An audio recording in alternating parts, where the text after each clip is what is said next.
गेल्या 2-3 वर्षापासून ते कार्यक्रम आयोजित केला जातोय आणि 2-3-4 वर्षापासून ज्या दिवशीपासून कार्यक्रम आयोजित केला जातोय या दिवसापासून मी प्रत्येक कार्यक्रमाला येणारा एकमेव प्रमुख पाहुणा खरं आहे का नाही. बाहेरून येणार हो स्थानिक जाणून घेतलं त्यांनी म्हणले नाही की इंटरनॅशनल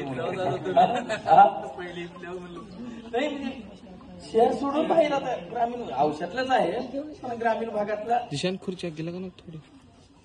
अतिशय आनंदाची गोष्ट आहे की खरंच रक्तदानाची का गरज आहे की ज्याला दवाखान्यामध्ये गेल्यानंतर रक्ताची आवश्यकता पडली आणि त्याला रक्त कुठून आणावं हीच पहिल्यापासून माहित नसते लोकांना.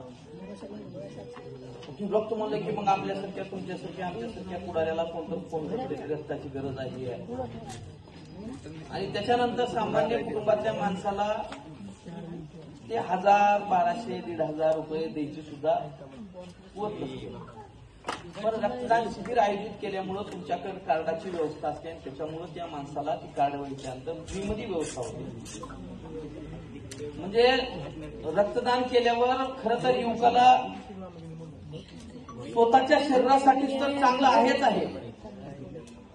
रक्तदान करणं हे स्वतःच्या शरीरासाठी सुद्धा चांगलं आहे पण आपण ज्या समाजात राहतो त्या समाजाचं आपण काहीतरी देणं आहे आणि आपलं रक्त हे कुठल्या तर समाजाच्या घटकाला कारणीभूत लागावं आणि आपल्या एखाद्या या रक्तदान शिबिराच्या माध्यमातून झालेल्या रक्तदानातून एकाही माणसाचा जीव वाचला तर त्याच्यासारखं पुण्याचं काम दुसरं कुठलंच नाही.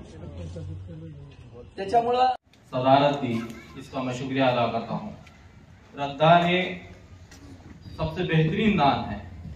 यही जरूरत है जिसको दान दिया जा सकता है. आप सभी को दिली मुबारकबाद पेश करता हूँ कि आपने एक अच्छा काम किया है. अल्लाह आपको जज़ाए खैर दे. इस बात पे मैं अपनी बात खत्म करता हूँ.